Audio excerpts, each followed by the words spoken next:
Hello and welcome back. Now that you're here, we can finally get back to discussing Jujutsu Kaisen chapters, as Gege is seemingly recovered enough to make his long-awaited return to weekly releases. And this chapter acts as a part 2 to really give chapter 262 the closure it deserved. Let's get into the summary so we can discuss thoughts and theories shortly after. The chapter begins with Sukuna and Yuta brawling within their domains. Yuta confirms that at least for the moment, he cannot use other curse techniques. This could have to do with maintaining a domain expansion or a specific proximity to Rika, but this is most likely confirming that Yuta's copy technique was discarded when he swapped bodies, meaning that he cannot go back and may die in a few minutes. Sukuna, on the other hand, doesn't seem to be able to use the World Slash due to his severed arms, and this leads Yuta to believe that Sukuna no longer has any method of bypassing infinity other than domain amplification. Yuta seems to be holding his own in their melee battle. However, even with the swap training, Yuta doesn't seem to be able to adjust to Gojo's body in several ways, mainly his limb length and curse technique. This shows us more evidence contributing to the idea that Gojo was a generational talent on top of being blessed from birth, and that just having his abilities isn't enough to be considered the strongest, as Yuta has flashbacks wondering how much effort it took for Gojo to be this confident with his technique. Sukuna then notices that Yuta has yet to master Gojo's technique and lands a powerful strike as he comments that Yuta doesn't have time to be fumbling with the technique, as he begins to think back to Kenjaku explaining the copy technique.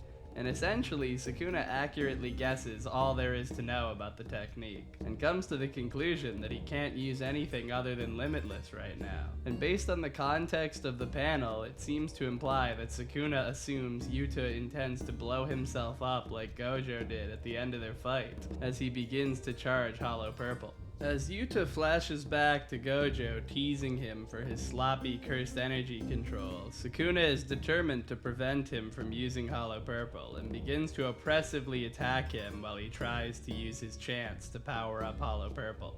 While Yuta struggles to find an opening, it seems that his domain barrier is damaged or destroyed in some way, allowing the outside world to creep back in as he uses blue to pull a tape recorder into the fight. Continuing the trend of Gege clearing out the entire roster, Toge Inumaki's voice can be heard, forcing Sukuna to stop moving as his throat explodes. And in the final page of the chapter, Yuta completes the chants and hand signs to recreate Gojo's most powerful attack, and Sukuna is currently helpless, frozen in the face of max power Hollow Purple. I believe that the second part of this chapter has done a lot to make Yuta look better. In the first part, he wasn't able to do very well against Sukuna, and the majority of the chapter were death flags being set up. But here we see that he is capable of at least keeping up with Sukuna within his domain, similarly to Gojo. We also get more coverage on the premise that Limitless is an incredibly difficult technique to use. We've consistently seen throughout the manga that it's said to be impossible for those without the six eyes to even attempt using the technique whatsoever. But I don't believe many expected that even with weeks of training, Yuta would still struggle to this degree. But to his credit, he is able to cast an extremely refined domain and use Hollow Purple, essentially mimicking the majority of Gojo's moveset. But it seems that he simply lacks the experience to finish off his heavily weakened Sukuna like Gojo could have. I still believe that Gege is setting up Rika to be a menace when Yuta dies. This is referenced on the cover page of the chapter, and I think we've been given the reason why Yuta opted to exclude Rika, Yuji, and Todo from his battle plans altogether. While Sukuna was thinking back to Kenjaku's intel and Yuta's potential plan, we see the panel of the freestyle Hollow Purple nuking Shinjuku.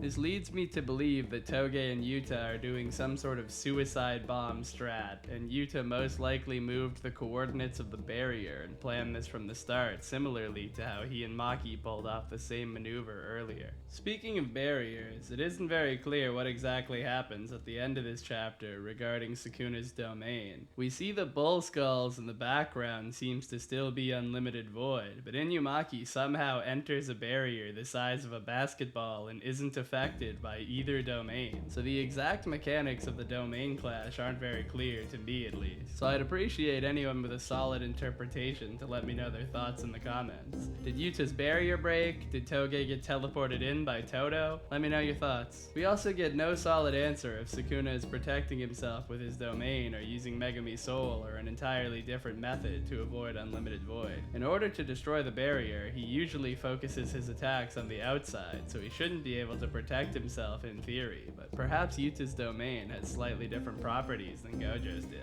Moving on to my rating. This chapter, when seen as a part of chapter 262, is a solid chapter with a good amount of content, and it does move the story forward and introduce Toge, who has been completely useless to the plot ever since Shibuya. And as much as it does feed into the returning character cycle, at least he seems to show up to prop up the fight instead of hijack it like many others have. The chapter does waste quite a bit of pages having Sukuna catch up on things we were just explained in the first part of 262. So the pacing isn't perfect, but all things considered, I'd give this chapter a solid 7 out of 10, and I'm excited to see what complications will arise next week to allow Yuji and Todo to eventually regain control of the spotlight. Now that we're this deep into the review, I challenge you to like the video if you think Sukuna will find a way to escape the Hollow Purple, and sub if you think Yuta will successfully land it. Thanks for watching. I'm glad to have chapters to talk about again, and I hope to see you guys telling me what you think about the domain clash and your theories about Rika's future and how effectively this combo attack will actually end up being. But either way, I hope you stay safe and take it easy.